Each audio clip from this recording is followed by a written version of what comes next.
Dear you, I'm writing to you from a version of yourself who remembers what it felt like to carry life quietly alone. Not alone in the obvious sense. You still had people around you, conversations to answer, responsibilities to meet, but alone in the way that mattered most. Alone in your thoughts. Alone in your worries.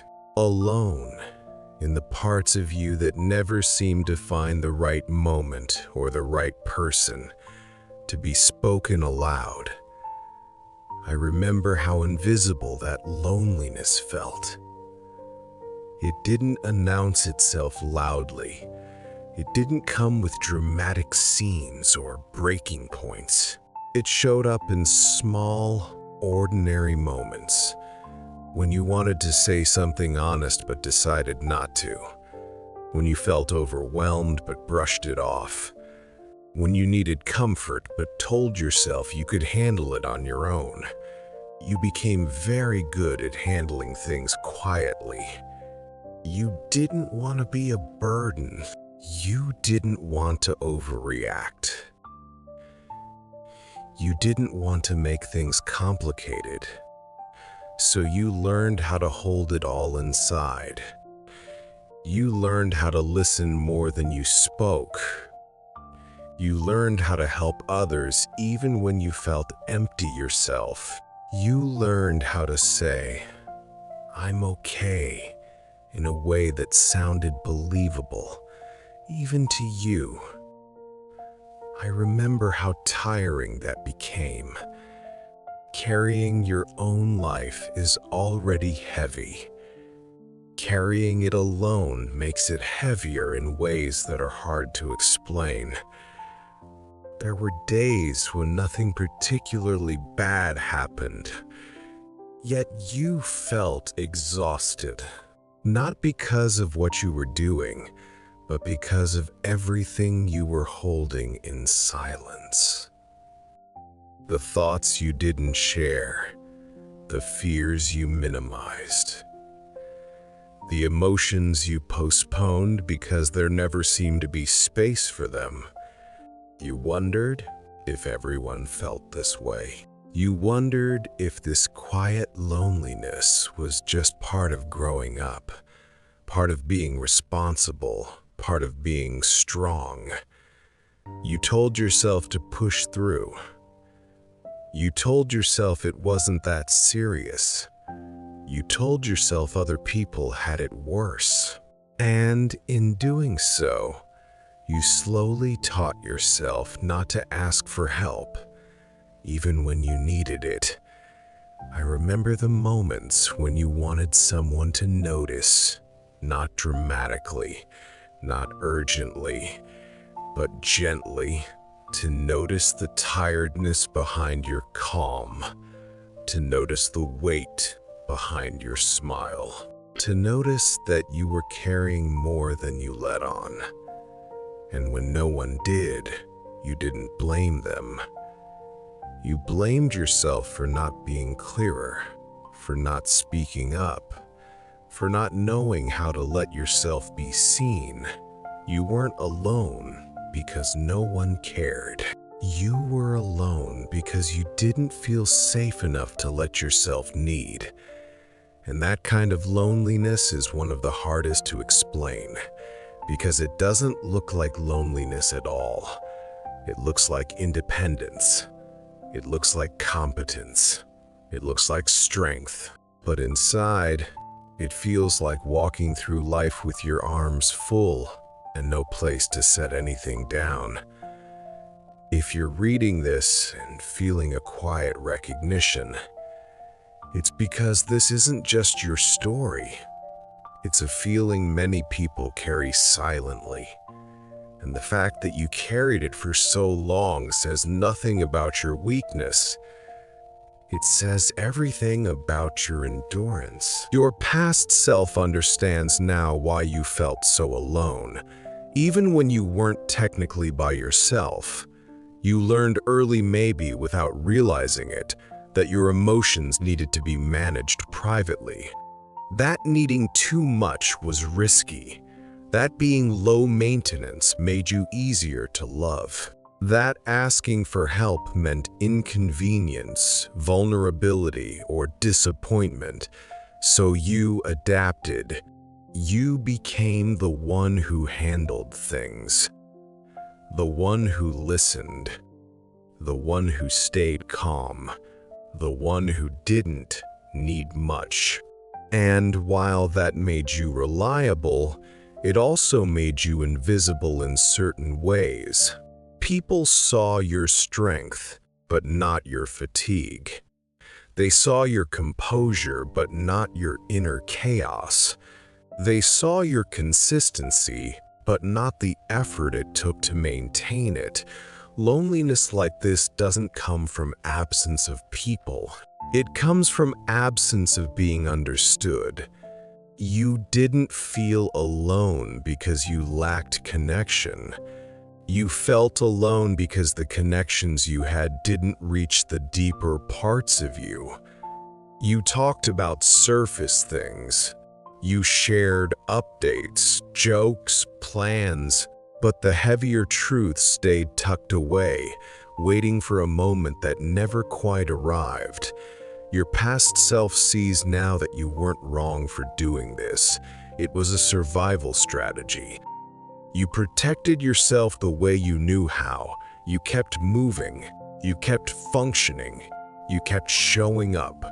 And that took strength, real strength, even if no one applauded it.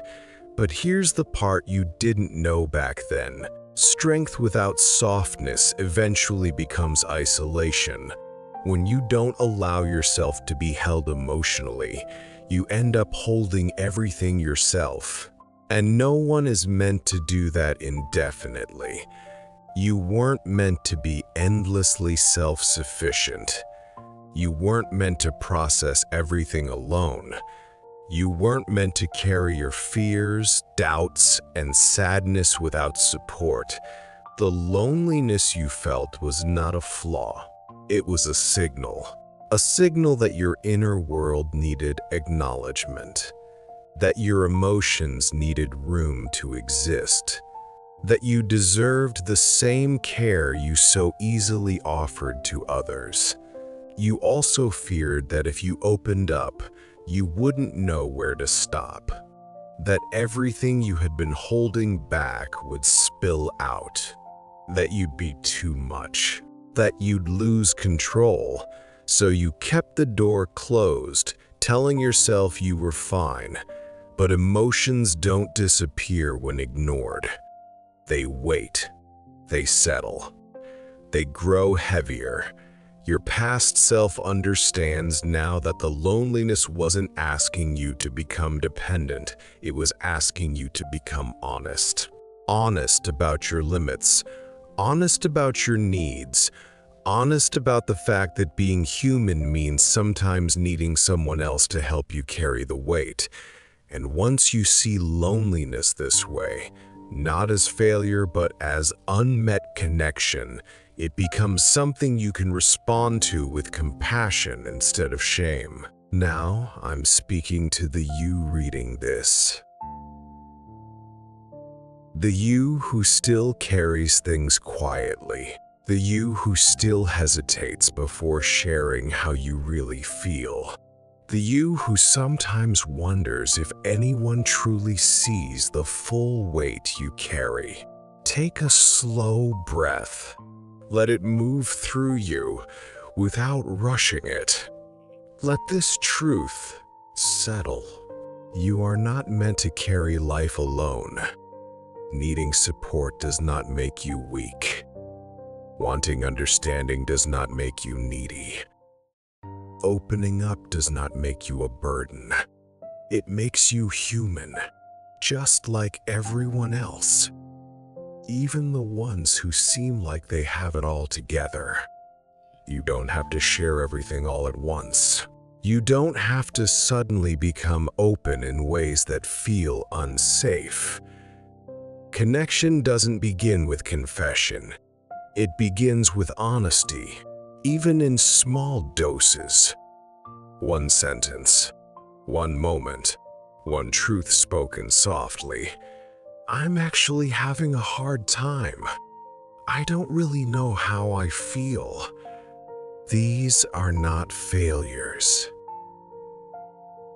They are bridges, and yes, not everyone will meet you there. Some people won't know how to respond. Some connections will remain shallow. That's not a reflection of your worth. It's simply part of learning where it's safe to place your vulnerability. But there are people who can hold you. There are spaces where you won't have to explain yourself. There are moments ahead where you'll feel understood without performing strength. And until you find those moments, you can begin by being kinder to yourself. By acknowledging your own effort. By allowing your emotions to exist without judgment. By letting yourself rest, not just physically, but emotionally. You don't need to prove that you can handle everything. You don't need to earn the right to be supported. You don't need to wait until you're breaking to ask for help. You are allowed to be held before that point. If you're reading this and thinking, "This feels like me," that's because it is. Many people are quietly carrying more than they let on. And there is comfort in knowing you're not alone in that experience, even if it has felt that way for a long time. Take one more slow breath. Let your shoulders drop. Let yourself imagine a future where you don't have to carry everything by yourself. That future isn't unrealistic. It's built through small moments of courage, small moments of honesty. Small moments of choosing connection over silence. You don't have to change who you are to deserve that. You don't have to become louder or tougher or more confident. You only have to allow yourself to be human. And that quietly, gently, is where loneliness begins to loosen its grip. Sincerely, you